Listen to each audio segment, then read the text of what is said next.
we are looking forward to an excellent assessment day. That day is February 26, the first sitting of the ability test component of the primary exit profile, PEP. We at the ministry are adequately prepared for this assessment. And what of the students? Children, it is your day. Be relaxed. Obey the rules of your examination centers. And parents? Parents, you are encouraged to give your children moral support. We continue the conversation on the Education Ministry's readiness for PEP and share tips for parents and students as they approach the big day. There's more, so stay with us. I'm Adrian Atkinson, and this is Jamaica Magazine.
Good day, I'm Stephen McHugh, and this is your JIS News for Thursday, February 21. Jamaica's economy has recorded its highest annual growth rate in 12 years. That was revealed by Director General of the Planning Institute of Jamaica, Dr. Wayne Henry, as he gave the PIOJ's quarterly economic review this week. He said the economy grew by 1.7% in the October to December quarter of 2018 when compared to the same period in 2017. This brings real GDP, or growth in gross domestic product, to 1.8% for the 12-month period of January to December 2018, marking 6 consecutive years of economic growth. This performance represents the highest annual growth rate recorded in 12 years and reflects the sustained efforts of the Government of Jamaica in laying the foundation to achieve more robust and inclusive growth. Dr. Henry says the key drivers of growth for the October to December quarter were higher exports of some goods and services, increased hotel room and air seat capacity, as well as stopover arrivals. There was also growth in mining and quarrying and major infrastructure works. The PIOJ's Director General says the near-term outlook for the economy remains positive. We estimate GDP growth for fiscal year 2018-19 in the range of 1.5% to 2%. The performance in the final quarter of the fiscal year will be buoyed by the continued robust performance of the mining and quarrying industry, as well as continued strengthening in the construction industry. The Ministry of Labour and Social Security will be facilitating a recruitment exercise for Jamaican teachers and other categories of workers for job opportunities in Japan. Portfolio Minister Shahini Robinson says that on Monday, February 18, the ministry met with a team from Japan who are interested in recruiting Jamaican workers. We at the Ministry of Labour will be talking with them. Minister Robinson made the announcement on Tuesday at the signing of a Memorandum of Understanding, MOU, with the MICO University College. It calls for the ministry and MICO to coordinate on disseminating labor market intelligence, increasing career development, and populating a skills bank with certified persons. Higher fines are coming for persons who breach the Anti-Litter Act. The increase in fines is among stronger penalties proposed for a revision of the law. In the coming weeks, Cabinet is to review a resubmission of the amended legislation. Local Government Minister Desmond McKenzie says it's needed as far too many Jamaicans have not exercised civic pride with regard to solid waste disposal. Sometimes you have to juke somebody where it hurts. And when people start to feel a little pressure in their pockets, or even look at doing some prison time, then people will start to think differently about their civic responsibility. Minister Mackenzie was speaking at Tuesday's handover of garbage trucks to the National Solid Waste Management Authority. He said an anti-litter public education campaign would also be rolled out to include school tours and community visits. Construction of 3 fire stations is to commence in the 2019-2020 legislative year. They are the Montego Bay, Yallahs and Port Maria fire stations and will be built at a cost of over $1.1 billion. Their construction will be facilitated under the Jamaica Disaster Vulnerability Reduction Project. As outlined in the current estimates of expenditure, the project also covers the establishment of coastal revetment works at the Port Royal Fire Station and the procurement of 2 water tanker units and 4 pumper trucks for the Jamaica Fire Brigade. The Jamaica Disaster Vulnerability Reduction Project is being implemented by the Jamaica Social Investment Fund. It is funded by the International Bank for Reconstruction and Development, an affiliate of the World Bank. Health Minister Dr. Christopher Tufton is calling for a redoubling of efforts to end discrimination against persons living with HIV.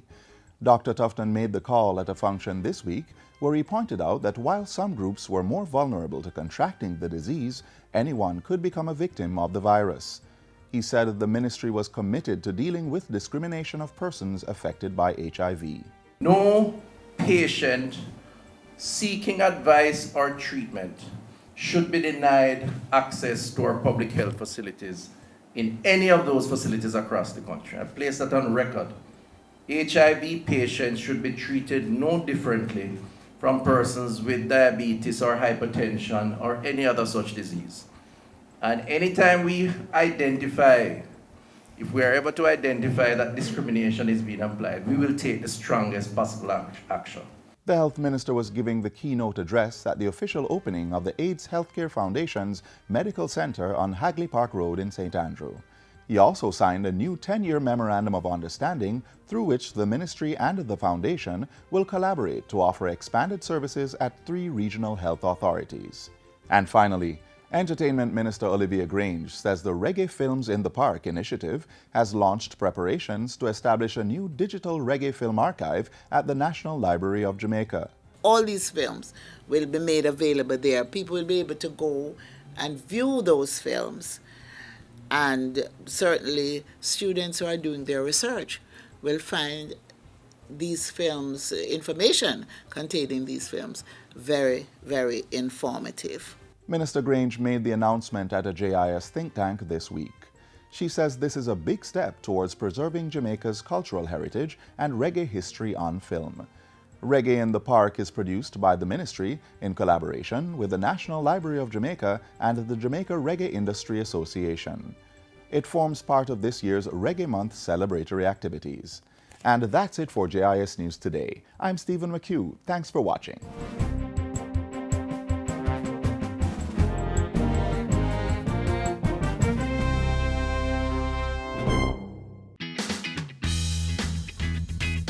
Five designs in the Houses of Parliament Design Competition are contending for the People's Choice Award. Visit the National Gallery, 12 Ocean Boulevard, downtown Kingston, to view the exhibitions or online at orjaparliament.com. You may cast your votes by texting the code of your favorite design to 876-399-4774 or online at orjaparliament.com/vote/. Only 1 vote per person per day is accepted online and 5 texts per person for the voting period. Voting closes February 28 for the Houses of Parliament Design Competition People's Choice Award. Good day, ladies. We're going into communities to identify persons on the voters list over 40 years old who have died, so the EOJ can update their voters list. Oh, Derek can't come off of the list now, and last year I'm dead. Exactly. From November 2018, the EOJ will be conducting a special exercise to remove the names of voters that have passed away from the voters list. You can help. Call the EOJ at 888-991-VOTE. For more information, visit our website at ecj.com.jm.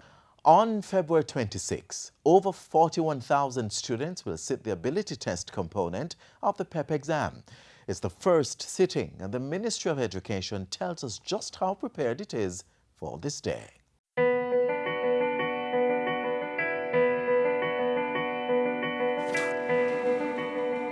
On February 26, we will commence with the first component of the primary exit profile, which is the ability test. We will see our students doing this assessment in 1,104 centers across the island, and all students who were born between the years of 2006 to 2008 will be eligible to sit this assessment. The ability test will measure our students' ability to reason with words and quantities, quantitative and verbal reasoning that is. It will represent 30% of the student's profile. The test will comprise 40 single select multiple choice items, and students will be required to complete the assessment within the assessment booklet. I want to emphasize that this is a departure from what our children would have been accustomed to. Prior to this, they would have been provided with an answer sheet with bubbles where they would read the questions and they would shade the appropriate bubble. This time they will be doing all the work, including perhaps shading bubbles as the questions are outlined within the answer booklet. We at the ministry are adequately prepared for this assessment. We have already dispatched to our regional offices timetables which our schools would have reviewed and would have passed on comments for any changes to be made. We have also made preparations in terms of the invigilators and presiding examiners who have already been trained and are now making final preparation to ensure that we have all centers adequately covered for this assessment. I want to also emphasize the fact that because this assessment is being done for the first time, we will be ensuring that additional support is provided within our schools. So the entire ministry's team will be dispatched to schools so that our presiding examiners and invigilators will have adequate support, and also to ensure that we provide support to the many parents who we know are going to be converging on the morning of the assessment.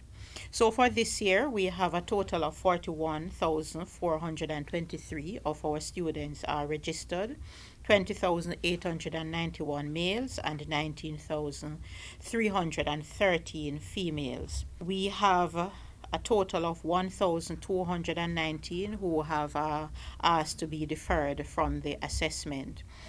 We also want to emphasize here that our preparation based on the new method for the assessment would not allow us to make short-term changes to the registers that we would have prepared. So schools that would not have responded as it relates to any changes to be made to timetables, at least within the specified time which was given, or parents who would like for their children to be deferred, we have effectively closed off. What I can say, however, if the student is eligible to sit for another year, then the parent can actually, if the child is absent rather, then it will not be used against the child. As usual, we are making adequate preparation for our special needs students.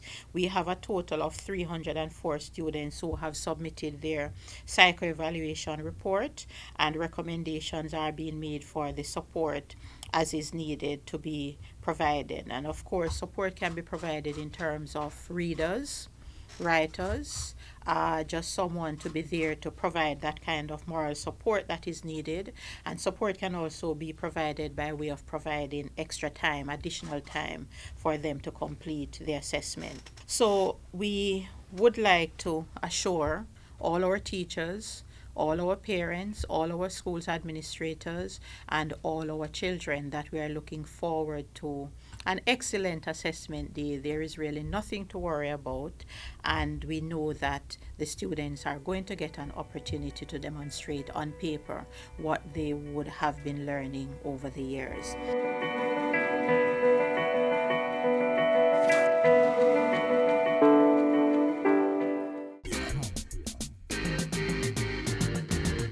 Stand up and get in the race. I can become the master of my destiny. Step up your stride, make we work like a harder. Do it like Veronica, more than a supper. We can rise above the challenges and shine. Was with passion in your heart. Make a plan and stop all the idling.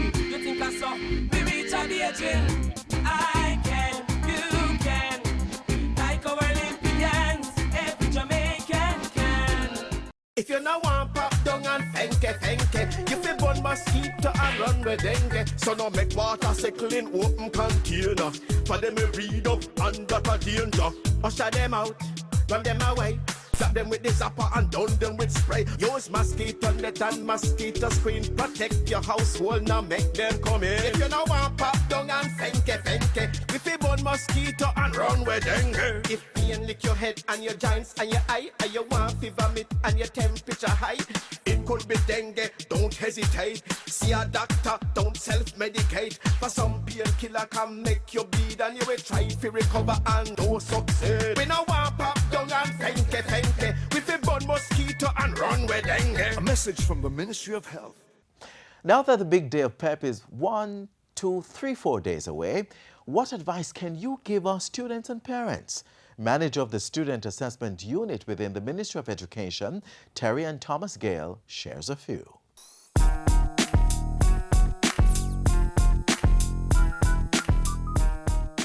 Parents, teachers, students, the primary exit profile is an assessment that is developing a profile of our students, and with that we have some tips to help you get ready and just to settle the system while we enter the first phase of our assessment. Parents, you are encouraged to give your children moral support. The day before the exam, ensure that the children are relaxed. They don't need to be going through any books, any notes to get themselves extra nervous for the exam. Ensure that they are given a proper meal before entering the exam. Remind your children that when they enter the examination center, that they are to obey the rules of the center and to listen to the instruction, only what is given to them by the presiding examiners. They are to sit and use their own material. There should be no communication. For this year and moving forward, we have enclosed in our packages as well rough paper, so the children will be given rough work paper. There should be no mark that should be presented on the booklets that the children will be writing in. There's an additional paper. Remind your child that after completing the exam, they are to hand over all material that is used in the examination centers. Encourage your children to read carefully. They have 1 hour and 15 minutes to complete 40 single multiple choice questions. They are to spend the time. Do not rush. Take their time and go through to ensure that they are adequately covering and understanding what the questions are asking of them. Children, it is your day. Be relaxed. Obey the rules of your examination centers. Ensure that when you get a booklet, the booklet you would have received has your name on it. Put all your information into the booklet. Make sure when you make a change to your answers, you erase clearly and ensure that you answer all questions. There is only one answer for each question. I know that your teachers would have practiced you with multiple answers to some questions. For this exams, the ability test, there is only one answer per question. And all the information in the booklet would have been information that you would have been exposed to from grades 1 right up onto grade 4. So there's absolutely nothing in the booklet that we know you are unable to do. Students, check over your work before you hand in the booklet. Make sure that you would have completed all questions before you put your heads down. I know that some persons will rush through. We're asking the children not to rush. Do not look at the person beside you who would have completed and then you hurry to complete. The presiding examiners will advise you on the time that you have left to complete the assessment. Do not leave the examination center until you're advised to do so by the presiding examiners. Remain calm and do your best.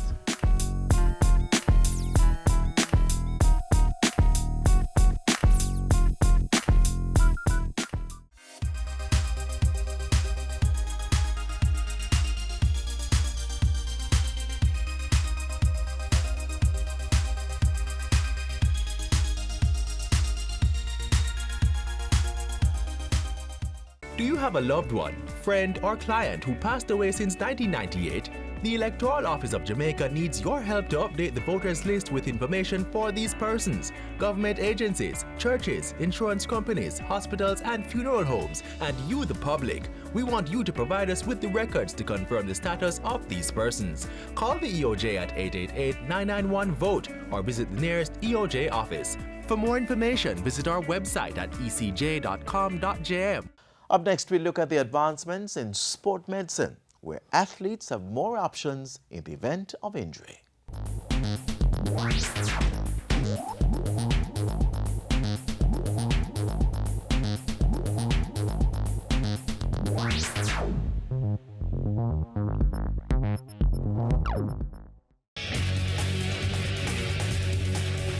Muscles, ligaments, tissues, and bones, if they are active in any form of sporting activity or exercise, they are vulnerable to injuries.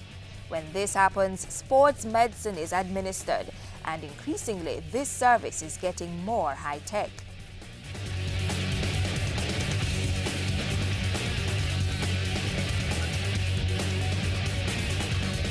The outlook for an injured athlete is far more hopeful today than it was many years ago. Why? Because sports medicine has developed some near miraculous ways to help athletes heal and in most cases return them to the sporting arena. One area of advancement in sports medicine is arthroscopic surgery. This is where a small fiber optic scope, a flexible wired video camera, is inserted through the skin for an inside view. This is surgery where we make very small incisions, and using special equipment, a very good scope, something we can look inside the joint, very good camera, and then instruments which are very small. We can try and correct what's inside, and that could be everything from meniscal repairs to anterior cruciate ligament reconstruction to all sorts of things in the knee, the shoulder, the ankle, the wrist, the elbow, whichever joint. These small cuts result in less trauma, swelling, and scar tissue, not to mention hospitalization and rehabilitation, which have reduced significantly. Another useful tool in the assessment of injuries is the X-ray machine. This gives a photographic view of the injury before the appropriate treatment is prescribed.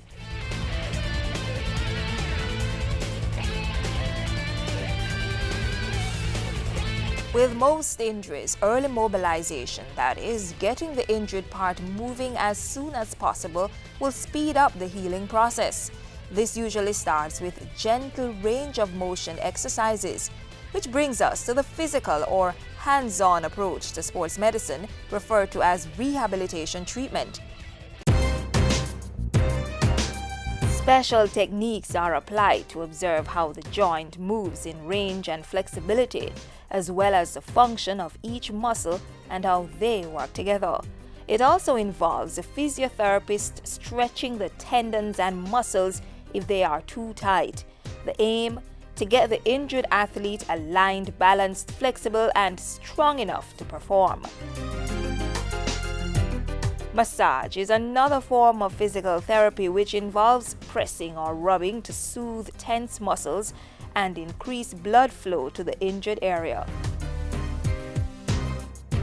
The treatment of athletes has increased due to more specialists entering the field.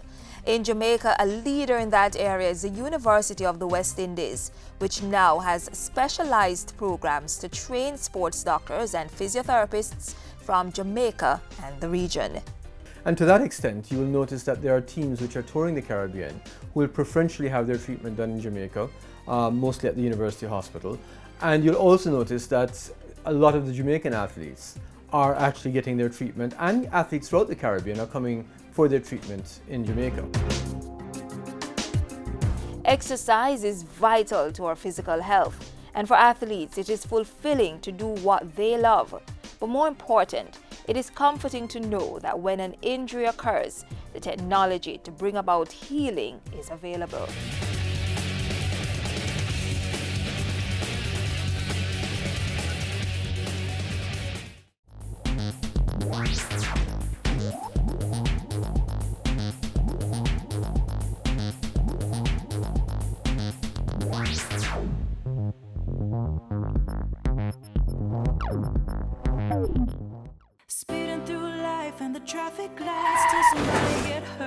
tears start cry, save a life for the kids, for you and I, save kids' lives. Make the road safe, whether day or night, for pedestrians, passengers, cars and bikes, save a life for the kids, for you and I, save kids' lives. Hey man, it's our job to keep the road them safe. And protect care of the youth them so we know them safe. And obey the road code, don't race. No bother with the speeding, cause make face. And check your light them on your tires and brakes. Riders on the pillions who left the helmet. Put on the cell phone, no send no text. No matter what color they on your plate. When you're on the road, take your time. When you're on the road, bear this in mind. When you're on the road, you can save a life. When you're on the road, when you're on the road, I beg you please be safe. Wear your seatbelt for keep you safe, and make sure your helmet's in place when you're on the road. Hey, follow me. Well, everybody drive good and walk good. Then teach the youth them how to cross good. I beg you obey the road signs, park good. And put the young ones in a car seats, all good. And everybody drive good and walk good. And we say young and old, I beg you cross good. Remember the dark clothes at night, that is not good. From you I use up the sidewalk, it's all good. When you're on the road, take your time. When you're on the road, bear this in mind. When you're on the road, you can save a life. When you're on the road, when you're on the road, I beg you please be safe. Wear your seatbelt to keep you safe, and make sure your helmet's in place when you're on the road. When you're on the road, when you're on the road.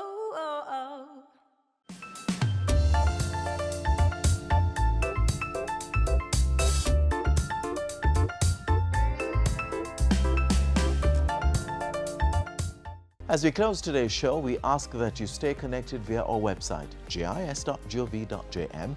And while you're online, send your feedback to Jamaica Magazine at gis.gov.jm or via tweet at JIS News. On behalf of the entire production crew, I'm Adrian Atkinson. Do take care.